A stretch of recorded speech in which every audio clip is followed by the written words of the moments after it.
खदान में काम करने वाले मजदूर एक सफेद चूहे को देख रहे हैं। वो सोच रहे हैं कि क्या वह चूहा धन का देवता है। वह चूहा खदान में ऊपर चढ़ रहा था। यह देखकर हर कोई तुरंत उस दिशा में खोदता है। उन मजदूरों ने वहाँ दीवार पर सुनहरी रोशनी देखी और पास जाकर देखा तो पता चला कि वो 99% शुद्ध सोने का सांप है। फिर वो खदान के बाहर जाकर देखते हैं कि वो चूहा स्वयं ही सांप के मुंह में फंसा हुआ है। खदान के मजदूर तुरंत उसे बचाने के लिए दौड़े और वो चूहा इधर उधर चलने लगा। वो चूहा तुरंत खदान के अंदर आ गया। उसके पीछे पीछे खदान के मजदूर भी चले गए। मजदूरों ने सोचा कि जरूर आसपास सोना होगा। एक मजदूर ने वहाँ एक कील ठोक दी, लेकिन अब वो इसे खींच भी नहीं सकते हैं। इन मजदूरों ने बहुत कोशिश की, लेकिन वो कील नहीं निकला। उनका सीनियर तियान यह स्थिति का जायजा लेता है। वो कहता है कि उन मजदूरों को अभी सीखना होगा। वो कहता है कि वांग बा ने अपना हाथ काट लिया और कुछ नहीं कहा।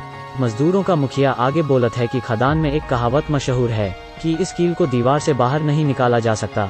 दरअसल इसे वांग बा ने गाड़ा था। तभी एक मजदूर दम घुटने जैसे चिल्लाने लगता है और इस मजाक से सारे मजदूर हंसने लगते हैं। उन्हें उम्मीद नहीं थी कि वो कील फावड़े से इतनी आसानी से निकल जाएगा। वो आसानी से बाहर आ गई।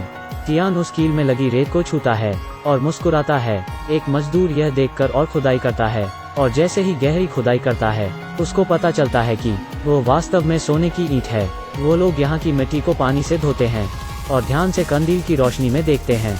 उन्हें उसमें सोने के छोटे छोटे बहुत सारे कण दिखते हैं। उन्हें लगता है कि गांव वालों की अफवाह सच है। असल में गांव वाले मानते हैं कि वहाँ 800 सोने की ईंटें हैं जो आर-बेंग गुइजी ने चीन में बनाई थीं। खुदाई करने के लिए उन लोगों ने तुरंत एक टीम का गठन किया। वो लोग अब हर दिन बाहर आकर खनन वाली मिट्टी से सोने के कण ढूंढने के लिए बारीक बारीक पीसते हैं।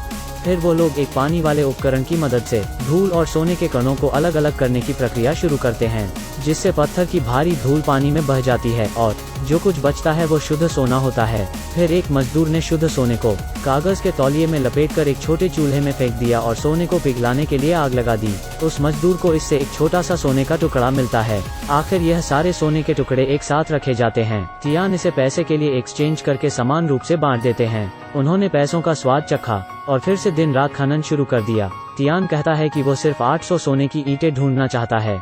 सारे मजदूर अभी घर जाने के लिए तैयार हुए हैं। एक मजदूर जाने से पहले पेशाब करने के बारे में सोचता है, लेकिन अचानक उन्हें वहाँ किसी और की मौजूदगी का एहसास होता है। हाथ में सफेद बाल पकड़े हुए वो मजदूर कहता है उसने पेशाब करते वक्त वो एक सफेद भूत देखा था। मजदूर का मुखिया उस बाल को ध्यान से देखता है। उन्हें लगता है कि वो बाल इंसान का नहीं है। इंसान के बाल सख्त होते हैं। यह आदमी उस बाल को अपनी बीवी को दिखाता है, लेकिन उसने इसकी परवाह भी नहीं की। अगले दिन खदान में एक मजदूर जाता है, लेकिन वो मजदूर कुछ बुरी चीज देखकर डर जाता है और लोग उसे बचाने आते हैं। आगे कंदील की रोशनी से वहाँ के मजदूर देखते हैं कि वास्तव में अंदर एक डेड बॉडी है। कुछ मजदूर अपने घर चले जाते हैं। तियान अपने घर वालों से अलविदा कहता है। फिर वो तलवार लेकर नाचने लग जाता है। उसके बाद सभी दरवाजे में प्रवेश करने के लिए तलावर को छूते हुए अंदर की ओर जाते हैं। यह सब उस भूत से बचने के लिए करते हैं। इतना ही नहीं, उन्होंने यह भी देखा कि खदान में बहुत सारे कैन मिले हैं। हरे रंग के कैन को देखते हुए उन्होंने यह एहसास किया कि वो सैन्य कैन हैं और उस खदान में उन्हें कुछ अच्छी वाइन की बोतलें भी मिलती हैं। वो मजदूर यह विचार करने लगते हैं कि इतने गहरे पहाड़ों और पुराने जंगलों में यह सारी चीजें कहाँ से आई हैं। उन्हें यह सारी चीजें देखकर डर लगने लग जाता है। एक मजदूर ने एक सफेद बालों वाले आदमी को सामने से गुजरते हुए देखा। तियान और उसके साथियों को लगता है कि वो गुफा में रहने वाला आदमी होगा, क्योंकि पिछली बार उन्होंने सभी मांस के जार हटा दिए थे। वो आदमी अब भूखा होगा, तो वो उस गुफा में आया जहां सफेद बाल पाए गए थे और उसने चुपके से मांस के कैंस को वापस रख दिया और फिर छुपकर देखने लगा। सबसे पहले सफेद चूहा इसे सुंघने आ गया, लेकिन अब अचानक से वहाँ सफेद बालों वाला आदमी प्रकट हो जाता है। सफेद बालों वाले व्यक्ति ने चूहे को भगा दिया और खुद मांस का जार रख लिया। तियान और उसके साथी सफेद बालों वाले आदमी को पकड़ लेते हैं, लेकिन जब उन्होंने उसके बाल हटाए तो सब भौचक्के रह गए। तियान को लगता है कि वो सफेद बालों वाला आदमी उसका ही पिता है, जो कि कुछ वर्षों से गायब है। आखिरकार तियान अपने पिताजी को पहचान लेता है। तियान के पिता वहां कई वर्षों पहले 800 सोने की ईंटों को ढूंढने गए थे, लेकिन गुफा ढह गई और वो छेद में गिर गए। वो इतने वर्षों तक जिंदा रहने के लिए थोड़े थोड़े भोजन पर निर्भर रहे। अब वो मूल रूप से बोलने की क्षमता खो चुके हैं, लेकिन तियान उनकी बड़बड़ाने की भाषा को समझ नहीं सकता। लेकिन जब उसने एक लौकी देखी तो उन्होंने उसे कसकर पकड़ लिया और बोलने लगे, लौकी लौकी।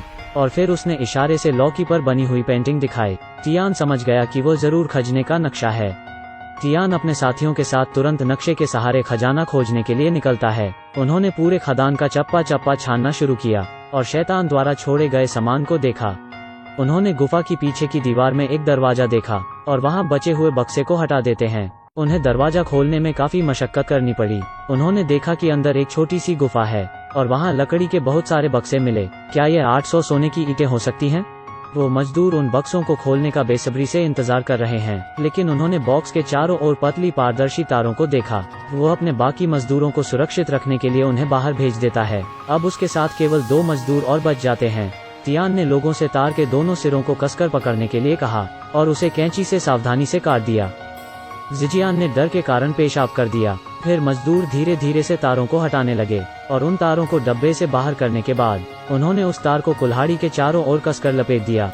अंततः वो लोग खदान में सोना ढूंढने में सफल रहे। वो मजदूर इतना डरा हुआ है कि उसकी कुछ हिम्मत नहीं हुई। तियान ने अपना पसीना पोंछा और बॉक्स खोलने की हिम्मत जुटाई। अंदर बक्से में वास्तव में सुनहरी ईंटें हैं, पूरी 800 सोने के ईंटें। वो तुरंत फूट फूट कर रोने लगा, लेकिन अंत में वहाँ पुलिस आ जाती है और उसे झूठ बोलने और दुष्प्रचार के कारण 20 साल की जेल हुई। तियान के पिता अपने बेटे का नाम साफ करना चाहते थे, इसलिए वो अंदर जाने के बारे में सोचते हैं। 800 सोने की ईंटें अब उन्हें मिलती हैं।